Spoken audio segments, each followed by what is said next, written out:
Alright, so I'm coming down here. A lot of people ask me, what do I do with the solar panels and the snow and ice? Well, this is what I do right here. This is one of the advantages of putting them on the ground. I mean, the biggest reason I put them on the ground is for summertime. Because I find that the solar panels stay cooler closer to the ground. Because I think the ground provides some natural cooling for the solar panels in the summertime.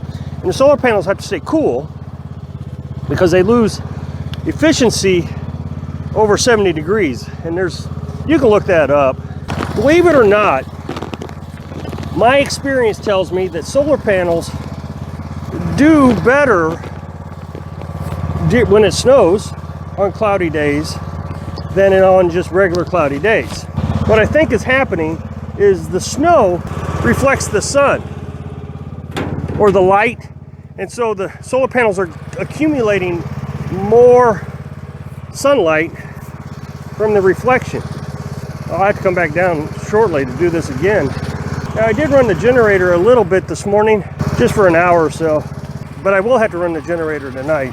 I won't have a choice. I thought I'd get the lawnmower out. I guess more to play than anything. But I told myself that I needed to get it started because it's been so cold here lately and I haven't ran it in about 2 weeks. So I thought I'd run it, get it to warm up. It fired right up. I really like this lawnmower. The old one I used to have was just a Walmart Murray lawnmower. I had a cheap Walmart battery in it. I don't know, that might have been what the problem was. But it wouldn't start unless I hooked it up to the car. Jumpered it from the car. So the tire chains, I tell you, have made a world of difference with this lawnmower. I mean, I knew I was going to get them as soon as I bought the lawnmower. There was no choice.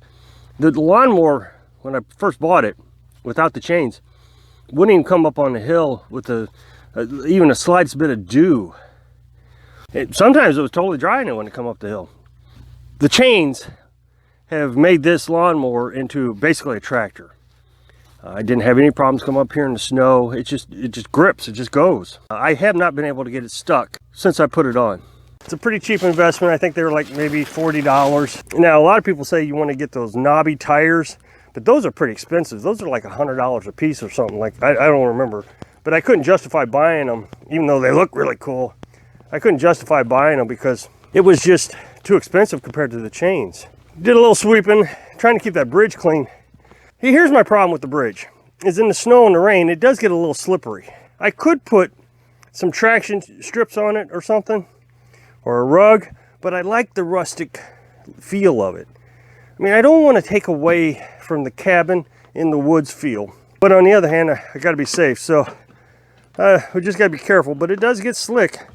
The roof, a lot of people said they didn't like that roof. The clear plastic, but boy, I sure do. It is just so pretty. Now you can see the snow, you're up underneath the snow. I like it. And this is going to serve as a greenhouse for Carolyn in the early spring, late winter, early spring time frame. She'll start growing lettuce and things. And last year we had that little tent thing that we used for the chicken run. It worked okay, but this year it's going to be a lot better.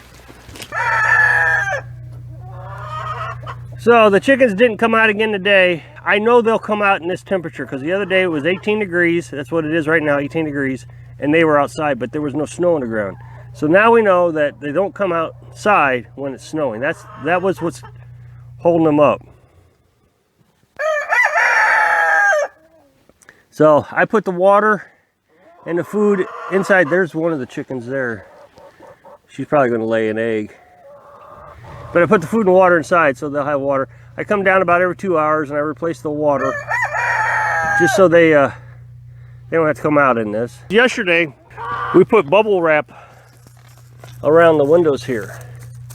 I've got a package that had the bubble wrap, so we used the bubble wrap. It was free. I spray foamed all the way around the edges here to keep the breeze from blowing in. But around the windows, I didn't want to put the spray foam because I take those off in the summer and replace them with this hardware cloth here. That way they get a breeze in the summer. So let's see if they got any eggs. Nope, no eggs. These are the ceramic eggs Carolyn put in there. The idea was to get them to use all the nesting boxes but they only use this one. And they'll lay on top of each other to be in this nesting box. Okay, so now I'm going to come in here and warm up a little bit. It's 67 degrees in the house. When I got up this morning, it was 83. So I started the fire at 10 o'clock, well, 9:30 last night before I went to bed. And then at 2 o'clock, I got up and I put 2 logs in.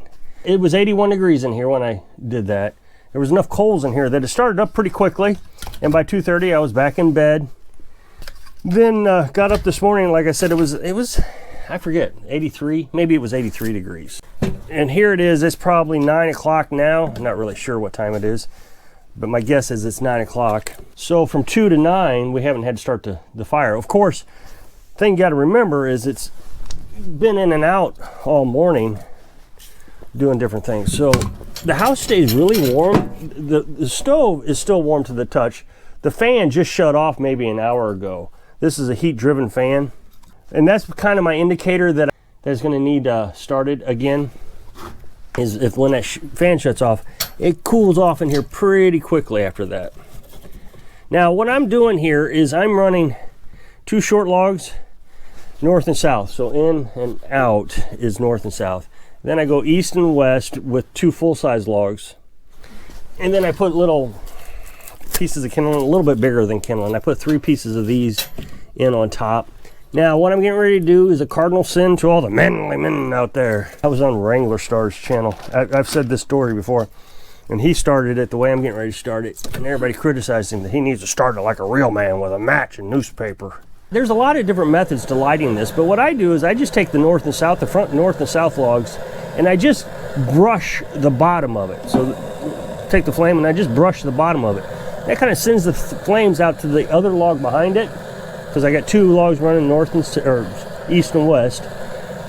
And within a couple seconds, it's up in flames. Now, what I try to do is I put a less dense wood on the bottom. So like, this is sycamore, not near as dense as oak. Oak is harder to start than sycamore. So I put that on the bottom, and that gives me a little flame down there at the bottom that will start to catch the oak on fire on the second one. Now the other one I could use is walnut. This first piece here is walnut. It's not as dense as oak either. The top pieces I think are all but one. No, I think they're all oak. The one in back's oak. And the oak is where you get all your heat from. So those pieces of oak is, you want to get it started, but it's just so much easier to start a piece of less dense wood. I don't want to say softwood, because softwood is like pine and cedar, evergreen trees. So you can see it takes off pretty quick. Now the key to this is, and I think this is why I like using the torch, is you want to get the chimney to heat up quickly. Because otherwise smoke starts to come into the house, because what's happening is all the cold temperature from the chimney is dropping down. Heat rises, cold temperature falls. So until the chimney warms up, it's just pushing, that cold temperature is pushing the smoke out into the house. So you want to get that to warm up as fast as possible. One way to do that is to get your torch out. If you use a piece of newspaper, you may not get the chimney hot enough, fast enough, and just smokes up the house while you're trying to get it lit. Now the second part to this is I don't shut the door right away. Now this is just something I had to experiment with. I don't know if other wood stoves are this way, but I close the door just until there's a crack between the, I don't seal the door is what I'm saying. I wait until the chimney is 350 degrees here at the base and 250 up at the top. The reason that's important is 250 is the minimum temperature that your chimney is supposed to be, so creosote won't stick to it. Creosote is the tarry stuff that wet wood gives off. We don't have wet wood, so we shouldn't be getting a lot of creosote, and I haven't gotten any this year. Then I shut the door, seal it up, open up the vent all the way until the top of this right here is 500 degrees. Once it's 500 degrees, then I shut the vent and let it burn on its own. And it'll burn for several hours. The coals last forever. And see, this is just raging hot now. The chimney's probably getting warm. Now I have a little trigger operated thermometer that sends out a little laser light, measures thermal temperatures, and that's how I measure the temperature of the chimney and the top of the wood stove. You can buy a chimney thermometer It's a magnet, sticks up against it. I almost bought one time and decided, nah, maybe I won't. I'm going to clean the window a little. I missed a spot right here. I like trying to keep the window clean in between operations. I really like watching the fire. And I see so many videos of people that's got dirty fireplace windows. So see, I'm just going to close it. It really gets the flames agitated at this point. I don't think it gives it any more oxygen because you're actually restricting the amount of oxygen that's going into it, but it's shooting in there really fast. And pretty soon you'll start hearing the popping of the chimney. So now, other than having to give the water to chickens every couple hours, I'm indoors for the rest of the day. So I hope I can inspire you to enjoy a beautiful winter day so you can live your dreams. Thanks for watching.